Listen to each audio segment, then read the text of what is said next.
ئێمە ئەگەر باس لە مێژووی کورد بکەین، کورد خاوەنی مێژوێکی پرسەروەریە، خاوەنی چەندەها دەستکەوتە، بەڵام لە هەمان کاتیشدا بە درێژایی مێژوو ڕوبەڕووی تەنگ و چەڵەمە و ناخۆشی بۆتەوە و هەمیشە بۆتە نێچیرێک بۆ داگیرکەران. ئەمە چەند هۆکارێکی هەبووە، هۆکارەکان زۆرن، بەڵام گرنگترین هۆکار و دیارترین هۆکار کە ئێمە ئەمڕۆ باسی لێ بکەین لە بارودۆخی ئێستادا یەک ڕێزی ناوماڵی کورد بووە کە کورد نەیتوانی وەکو پێویست یەک ڕێزی خۆی یەک پارچەی خۆی بپارێزێ، کە ئەمەش بۆتە هۆکارێک بۆ ئەوەی کە دوژمنان بە بەردەوام چاویان بڕی بێتە خاکی کوردستان و هەوڵی پارچە پارچەکردنی خاکی کوردستانیاندا بێت. بۆیە لەو بارودۆخەی کە ئەمڕۆ هاتۆتە پێش زەرورەتێکی حتمیە کە کورد پێویستە لە هەموو کاتێک زیاتر یەکگرت و یەک ڕیز بێت، چکەن لە زانستی سیاسەتدا نەتەوە پەرتەوازەکان دەبنە قوربانی هێزە ئیقلیمیەکان و هەروەها یەک ڕیزی و تەبایی بۆ کورد زۆر زۆر زەرورە. هەردووا کەوتنێک لە یەک ڕیزی دەبێتە هۆی زیانگەیاندن یاخود پارچە پارچەبوونی هەر چا پارچەی کوردستان زیاتر و بەربڵاوبوونی. بۆیە ئێمە لە بەردەم تاقیکردنەوەیەکی مێژووی زۆر گەورەداین. دوو ئەگەرمان لە بەردەستە لە ئێستادا یاخود دەبێ ببینە هێزێکی تۆکمەی باوەڕ پێکرا و حساب بۆ کراو، یاخود بە جیاجیا ببینە قوربانی نێچیرەکان و نێیارەکانمان. لەما ڕابردوو چەند بارودۆخێکی سیاسی بەسەر هەرێمی کوردستان بەگشتی بەسەر هەر چوار پارچەکەی کوردستان داهات، ئەویش هێرشەکانی سەر ڕۆژ ئاوا بوو. هێرشەکانی سەر ڕۆژ ئاوا سەلماندی کە جەستەی نەتەوەی کوردیەکە، ئەگەر پەنجەیەک لە قامیشلۆ خوێنی لێبێت یاخود بریندار بێت ئازارەکەی لە ڕانی و سنە و ئامەد هەستی پێ دەکرێت. و ئەوەی گەلی کورد لەسەر شەقام کردی شۆڕشێکی جەماوەری زۆر زۆر گەورە بوو، بەڵام ئێستادا پێویستە ئەم ڕێکڕیزیە سۆزداریە بگۆڕێ بۆ استراتیژی سیاسی یەکپارچەیی نەتەوەیی و هەروەها دەنگی ئێمە لەسەر شەقامەوە بگۆڕێ بۆ بەدامەزراوەی کردن وەجەخت بکرێتەوە یاخود فشار دروست بکرێت بۆ دروستکردنی مەرجەحێکی باڵای نیشتیمانی بۆ ئەوەی هەندێک بڕیاری چارەنووسساس هەیە لە دەستی هەندێک لایەن و حیزب و کەسایەتی بەرژەوەندی خواست هەیە دەربهێنرێت بخرێتە ناو چارچێوەی بەرژەوەندی نیشتیمانیەوە. لەما ڕابردوودا کورد سەلماندی لەسەر شەقامەوە، سەلماندی کە یەکدەنگە یەک ڕیزە، هاوڵاتیان هەمیشە لەگەڵ یەک ڕیزیدا بوونە. ئێمەش دەزانین کە گەل سەرچاوەی دەسەڵاتە و هەر لایەن و هەر حزبێک و هەر کەسایەتیەک کە لەگەڵ یەک ڕیزی نەبێت گەل دەتوانێت بە باشترین شێواز بڵێم تۆڵی لێ بکاتەوە یاخود سزای بدات.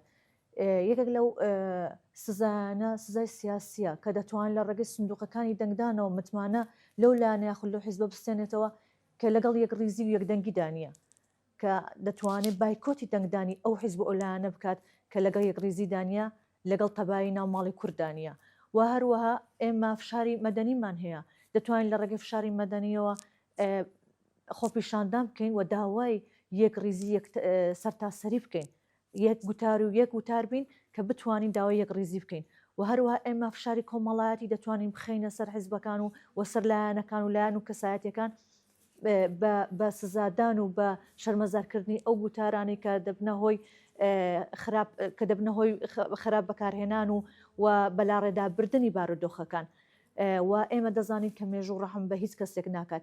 ئەوەی کە لەگەڵ یەک ڕیزی نەبێت و خیانەت لە یەک ڕیزی بکات لە داهاتوودا دەبێتە پەراوێزی ڕەشی ناومێژوو. ئێمە دەزانین کە ژنان هەمیشە قوربانی یەکەمی جەنگ و ململانێ و شەڕە ناوخۆییەکان و پەرتەوازەیی بوونە.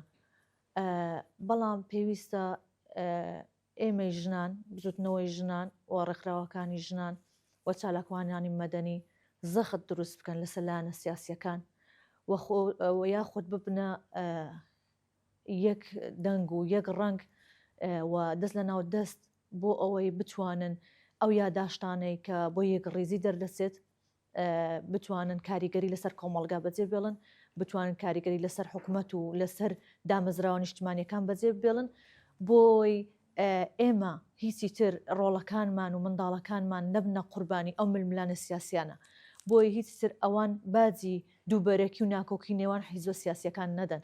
ئەگەر بێت و ئێمە یاداشتێکی و پێیوێکی یەک ڕیز و یەک دەنگمان هەبێت دەتوانین لە زۆر شوێن کاریگەری بەجێ بڵین، دەتوانین لە زۆر شوێن کاری لەسەر بکەین، دەتوانین بڵین ئێمەی کورد یەکدەنگین.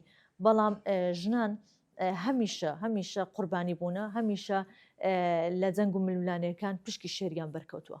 بەڵێ بەتەکید ئەگەر لە هەر پارچێکی کوردستان ژنان ڕۆڵ کاریگەریان هەبێ، داوای یەکڕێزی و یەکدەنگی بکەن، پێویستە لە پارچەکانی تری کوردستانیش ژن ئەو ڕۆڵەیان هەبێت و داوای کۆنگرەیەکی نەتەوەی نیشتیمانی بکەن بۆ ئەوەی هەموو دەنگەکان لێوێ کۆ بکرێتەوە و تاکە ڕێگا و تاکە چارە سەر بێت بۆ ڕێخستنی ناوماڵی کورد و گوتاری کوردی دژی نێرانمان.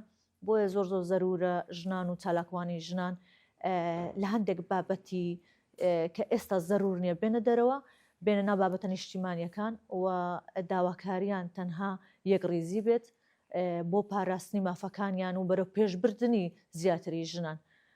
بەڵام لە هەمان کاتیشدا دەبێت لایەنە سیاسیەکان و لایەنانی پەیوەندیدار زیاتر ڕۆڵ و کاریگەری بەژن بدەن بۆی بتوانن زیاتر دەستکراوەتر بن لەوەی کە بتوانن داواکارەکانی خۆیان باشتر بگەێنن بە هەموو جیهان. بۆیە ژنان کاریگەری زۆر باش دەتوانن بەجێ بێڵن. بۆ خۆشمان باش دەزانین کە ژنان ئەگەر هەر ڕۆڵ و کاریگەریەکیان پێدرا بێت چ لە ڕابردوو و چ لە داهاتووش ئەگەر پێیان بدرێت هەمیشە سەرکەوتوو بوونە و لە ڕێزی پێشەوە توانیویانە سەرکەوتن بەدەست بهێنن. من وەکو چالاکوانێکی ژن دەنگی خۆم دەخەمە پاڵ دەنگی ئەو 200 چالاکوان و نووسەر و مامۆستایی کە داوای یەکڕێزی دەکەن کە یاداشتێکیان دەرکردووە.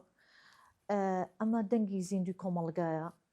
منیش بانگەوازی من بۆ لایەنە سیاسیەکان ئەوەیە کە ئەم یاداشتە وەکو کۆتا هۆشداری ببینن و بێنە سەرخەت و دەنگیان و هەڵوێستەکانیان بخەنە پاڵ دەنگی ئەو چالاکوان و ئەو نووسەر و ئەو ڕۆشنبیرانەی کە داوای یەکڕێزی دەکەن بۆی بتوانین ئێمە لەژێر یەک چەتر و لەژێر یەک سێبەر بەحەسینەوە یاخود درێژە بە ژیان و خەباتی سیاسی و کۆمەڵاتی خۆمان بدەین. ئەگەر بێت و باسی وتارەکانی نەورۆز بکەین، نەورۆز تەنها جەژنێکی نەتەوەی نییە بەڵکو هێمای ڕاپەڕینە دژی زوڵم و ستەم. ئەو یەکڕێزی کە لە پەیامەکانی نەورۆزدا هەیە پێویستە ببێتە نەخشە ڕێگای کارکردن و ئەمەش دەچێتە ئەستۆی حیزبە سیاسیەکان کە بەرژەوەندیە بەرتەسکەکانیان وەلا بنێن بۆ ئەوەی بتوانین ئێمە کۆمەڵێک کەسایەتی بێلایەنی نیشتیمانی پێک بهێنین بۆ ئەوەی داکۆکی لە پەیامەکان بکات و داکۆکی لە یەکڕێزی پەیامەکانی نەورۆز بکات.